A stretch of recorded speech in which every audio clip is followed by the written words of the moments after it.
ഈ മൂന്നാളുകൾ കേരളത്തിലെ ന്യൂനപക്ഷ വകുപ്പ് മന്ത്രി വി അബ്ദുറഹ്മാന്റെ സഹോദരന്റെ മക്കളാണ്. മറ്റാളുകൾ ശ്രീ അബ്ദുൽ ഗഫൂർ പന്നിക്കണ്ടത്തിൽ എല്ലാവർക്കും അറിയാം, കഴിഞ്ഞ 2 തവണയായി തിരൂർ മത്സരിച്ച ഇടതുപക്ഷ സ്ഥാനാർത്ഥി.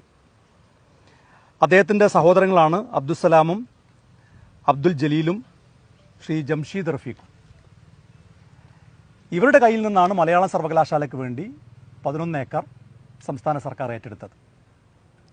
ഏറ്റെടുത്ത സമയത്ത് തന്നെ ഞങ്ങൾ ഈ ഭൂമിയിൽ വന്ന് അന്ന് തന്നെ മാധ്യമങ്ങളോട് പറഞ്ഞതാണ്, ഇത് CRZ 3യിൽ ഉൾക്കൊള്ളുന്ന NDZ നോൺ ഡെവലപ്മെൻറ്റ് സോണായ ബഫർ സോണായ അതീവ പരിസ്ഥിതി ദുർബല പ്രദേശമായ കണ്ടൽക്കാടുകൾ തിങ്ങി നിറഞ്ഞ ഒരു സ്ഥലമാണ്. ഇവിടെ നിർമ്മാണം ഒരു കാരണവശാലും നടക്കില്ല. ഈ ഭൂമിയുടെ പേരിൽ അഴിമതിയുണ്ട് എന്നായിരുന്നു ഞങ്ങളുടെ അന്നത്തെ ആക്ഷേപം 2019. അന്ന് കേരളത്തിലെ ഉന്നത വിദ്യാഭ്യാസ വകുപ്പ് മന്ത്രി ആയി ഇരുന്ന ആള് ശ്രീ KT ജലീലാണ്. അന്ന് അദ്ദേഹം മറുപടി പറഞ്ഞത്, കണ്ടൽക്കാടും അതുപോലെ തന്നെ പവർ സോണും CRZ 3യും NDZ ഒക്കെ ഉൾക്കൊള്ളുന്ന സ്ഥലം പൂർണ്ണമായും ഒഴിവാക്കിയാണ് ഈ 11 ഏക്കർ സ്ഥലം ഞങ്ങൾ ഏറ്റെടുത്തത് എന്നായിരുന്നു ജലീലിന്റെ അന്നത്തെ വാദം.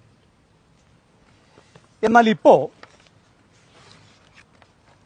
ഗ്രീൻ ട്രിബ്യൂണൽ, ചെന്നൈയിലെ ഗ്രീൻ ട്രിബ്യൂണൽ ഏർപ്പെടുത്തിയ ഉപസമിതി കൃത്യമായി കണ്ടെത്തിയിരിക്കുന്നു, ഇതിനകത്തെ മഹാഭൂരിഭാഗം വരുന്ന ഭൂമികളും ഏതാണ്ട് എല്ലാ സർവേ നമ്പറിലെയും ഭൂമികൾ ഈ പറയുന്ന CRZ 3യിൽ വരുന്ന,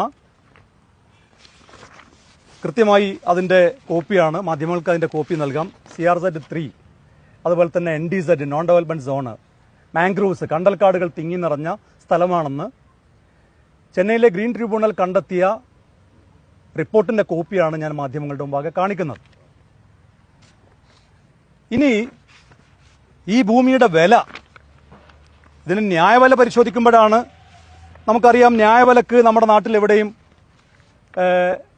ഭൂമി നടക്കാറില്ല, ഭൂമി കച്ചവടം നടക്കാറില്ല, ശരിയാണ്. പക്ഷേ ന്യായവിലയുടെ ഏതാണ്ട് എത്ര ഇരട്ടി, ആ പേപ്പർ എടുക്കും, ഏതാണ്ട് എത്ര ഇരട്ടി ആയിരിക്കും സർക്കാർ ഏറ്റെടുക്കുന്ന ഭൂമി? ഇതിനകത്ത് വിവരാവകാശ പ്രകാരം ഈ ഭൂമി ഏറ്റെടുക്കുന്ന സമയത്ത് ഇവിടുത്തെ ന്യായവില എത്രയാണ് എന്ന് ചോദിച്ചപ്പോൾ നൽകിയ മറുപടിയാണ് ഞാൻ മാധ്യമങ്ങളുടെ മുമ്പാകെ കാണിക്കുന്നത്. 6-1 പരമാവധി വില 7500 രൂപ. 6-1 എന്ന് പറഞ്ഞാൽ, ഒരു 6 എന്ന് പറഞ്ഞാൽ